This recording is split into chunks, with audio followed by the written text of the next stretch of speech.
Good afternoon, everyone. This is Tony from her Homestead Skills. Well, it is Sunday morning. This is the last day before the election, and both sides are claiming victory. Lord knows what's going to happen.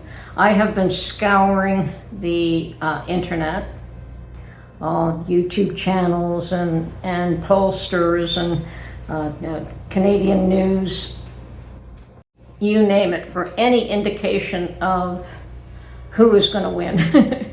And it's not clear. It's probably so close, at least that's the way it's being described. And actually, depending on what side what bias you're listening to. CBC says that the Liberals are going to win a majority. Others are saying that no, Pierre Poilievre is going to win. I mean, just look at all the rallies he's holding. Thousands of people are attending. I've been to one of Pierre's rallies before, so yes, I know that they are quite large. And I think that they have not gotten any smaller. And he's gotten a lot of support from various organizations. The police are backing him. Many organizations are backing Pierre. I don't hear too many of them backing Carney, except for the media. So I don't know what's going to happen. So as I said, if you look at the internet and a lot of these independent people, they can tell you all the problems with Carney, all his missteps, all the things you have to be careful of and watch out for. Personally, I wouldn't vote Liberal anyway. I'd be scared to death if Carney actually wins the election. I think Canada's going to be in huge trouble if he wins. He's got, he did state that he's going to be spending a whole lot of money, and Canada's already in huge debt, and we're just a small population. You know, it's absolutely ridiculous. But he's using the fear of Trump,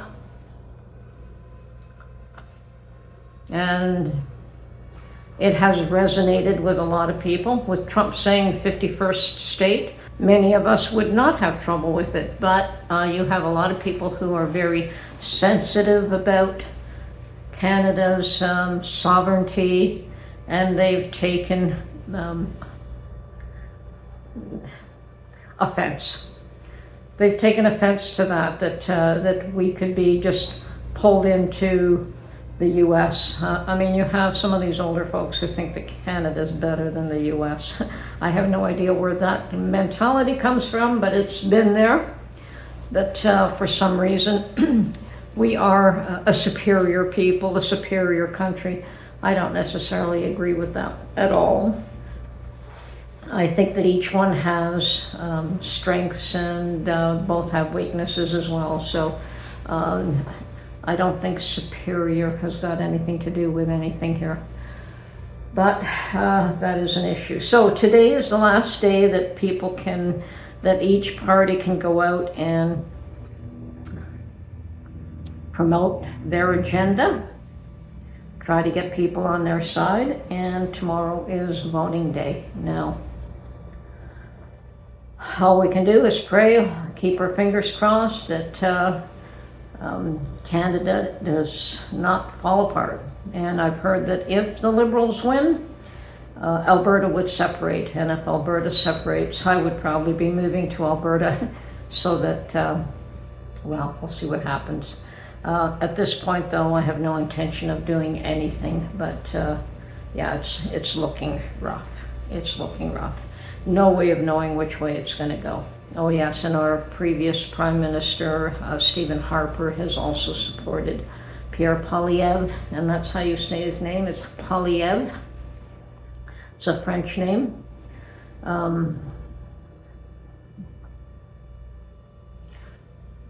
Praying that he does get elected, and no matter who does, it's going to be an ugly job. It's going to be a terrible position to try and bring the country back from the disastrous decade that we've just been through. So wish us all luck. Um, so today I decided to go and visit my garden plot. Now before we, in the fall, last fall when I cleaned it up, I laid down ground cover cloth on 90% of it, hoping to keep the weeds down and that the cleanup job in the spring would be minimal. Well, not too bad. I did go there and we got pretty strong winds in that area in the spring, so my ground cover cloth, a lot of it was pulled up by the winds.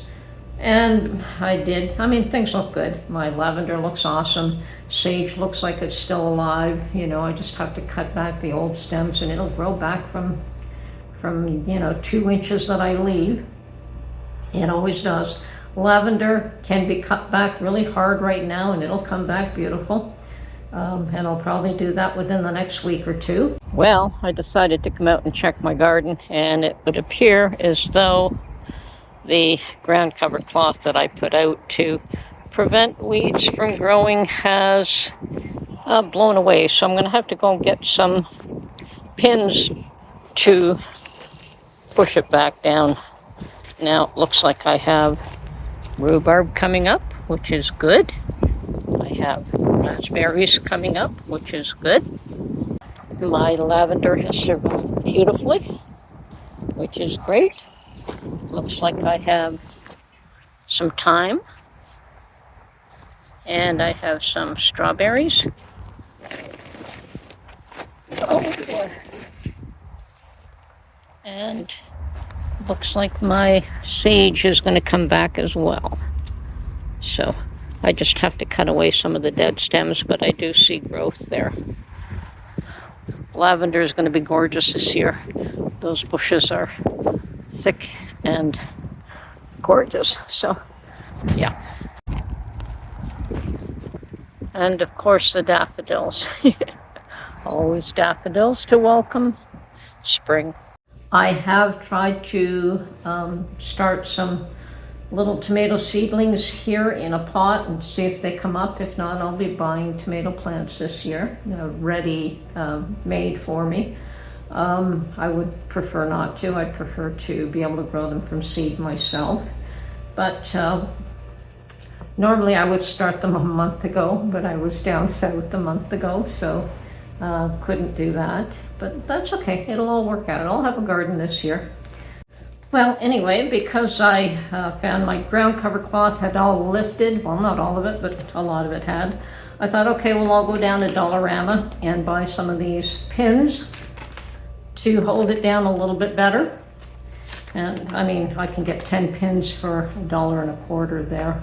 So I bought a couple of packets of these, and I'll be going with my pruners and these clips and prepping the plot a little bit better now. So meanwhile, when I was at Dollarama, I hear somebody say, well, hello, Tony. And I turn around and I don't recognize this person at all. And she went on to explain that, yes, she is one of she watches my videos. And I do find it a bit strange when people recognize me that I don't know. I do find that a bit unusual, but that is the second time that's happened, so it's all good, you know. Now we chatted for a good 10 minutes at least, I think.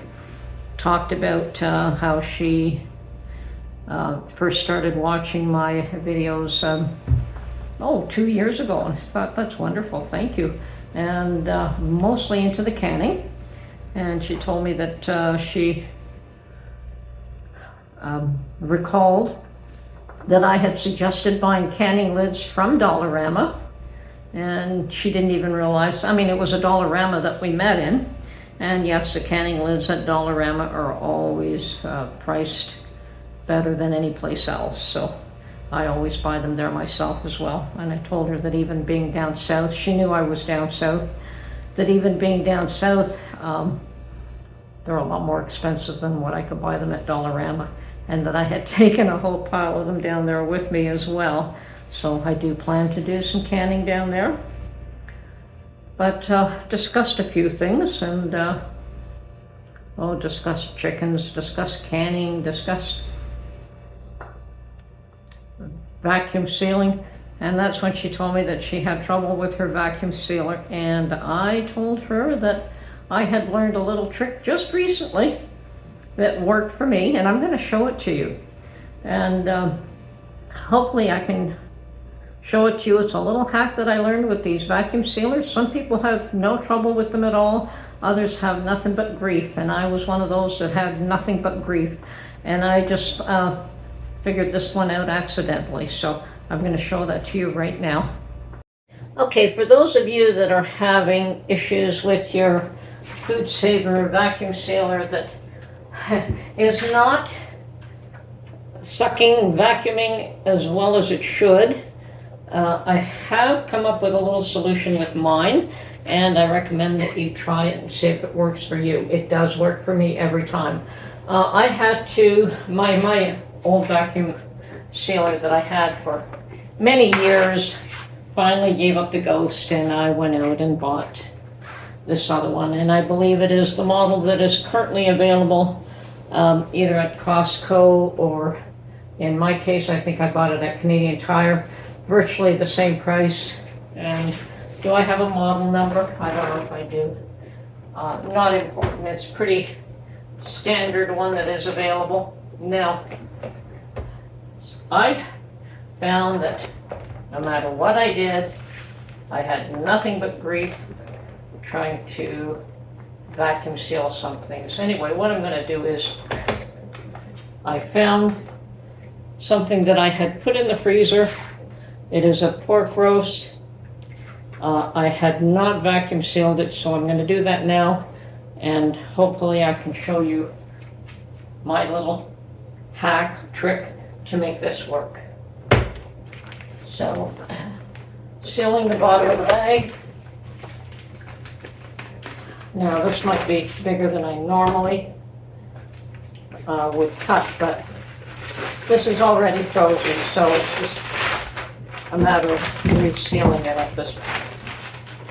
Okay, so the issue with this is that you almost have to set it very precisely to get it to work. And in most cases, it doesn't seem to do anything, and this is the frustration I was having. It is vacuuming, but very, very, very slowly. So, now, the trick that I have found to make this actually work, I'm going to show you. All I did was put a little bit of pressure on either side of this, and it works like a charm. Let's see if I can get it to work this time too. There she goes.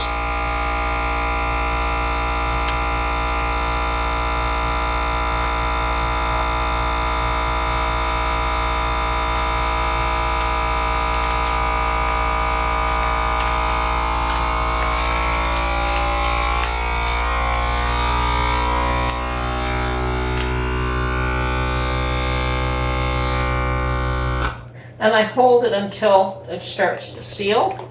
Then I can let go. And it's sealing and everything's fine. Now I found that that works for me every single time.